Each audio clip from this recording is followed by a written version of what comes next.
Hello, everyone. Happy Easter to all who celebrate today.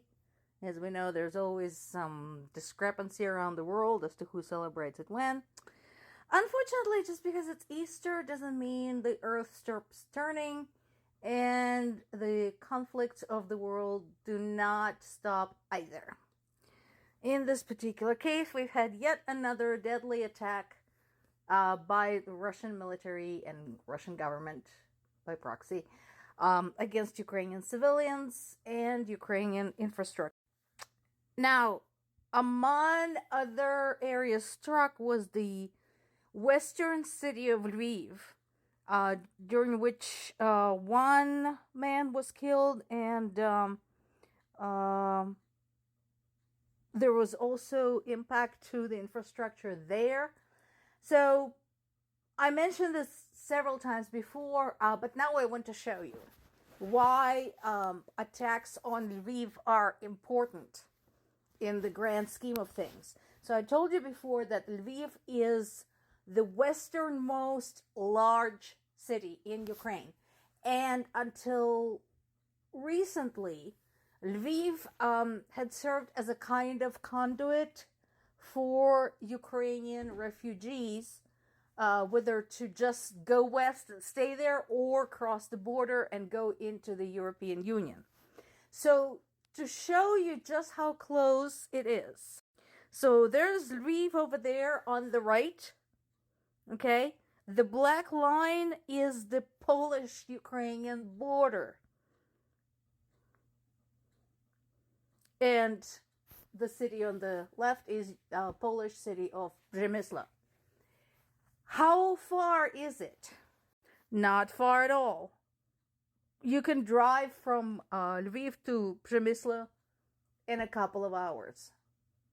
So again, considering the scale of Russian attacks and the variety of projectiles used, the fact that nothing has been hit just across the border is luck, basically.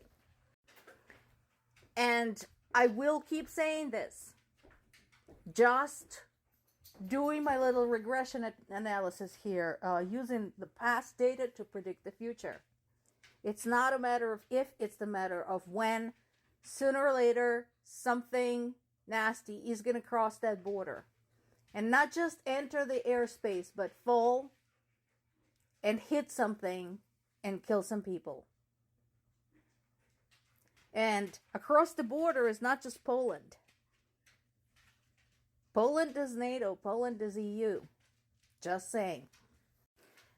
And once again, after saying some amazingly intelligent things to the US Congress and to the US media, and I applaud him for it, Zelensky continues with reshuffling his resources, which I do not at all applaud. Again, experience at wartime is everything. People he just replaced, unless they've committed some terrible crimes against the nation, that's a different story. But so far, no reason have been given for this latest staff shakeup. So we'll have to see. But I would like to once again remind Mr. Zelensky that this is not the time to worry about who might be more popular than you, because guess what? There's going to be a lot of people who define our military strategy and our economic strategy during this difficult time who are going to be more popular than you. That should not be your concern. Win the war first, then worry about your job. Meanwhile, fallout continues from now Russia's reaction to the last week's terrorist attacks. So, first of all, this is extraordinary. This poll was conducted by a collaborative British-Ukrainian group. So this is independently of Russian media. And fully half of Russian people now believe that the terrorist attack was carried out by Ukrainians, despite the fact that ISIS took responsibility. Only 20% of them believe it was ISIS. The rest are at least having some good sense to either abstain or say that Russian government may have been involved. Does this remind you of something? We've seen something like that in the United States. We've seen it during World War II when there was a backlash against the Japanese. We've seen it after 9/11 when there was a backlash against Muslims.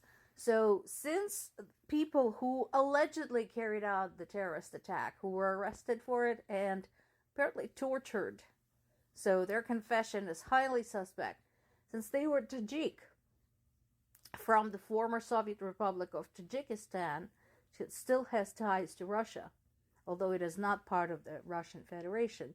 There's now a huge backlash against people of Tajik origin and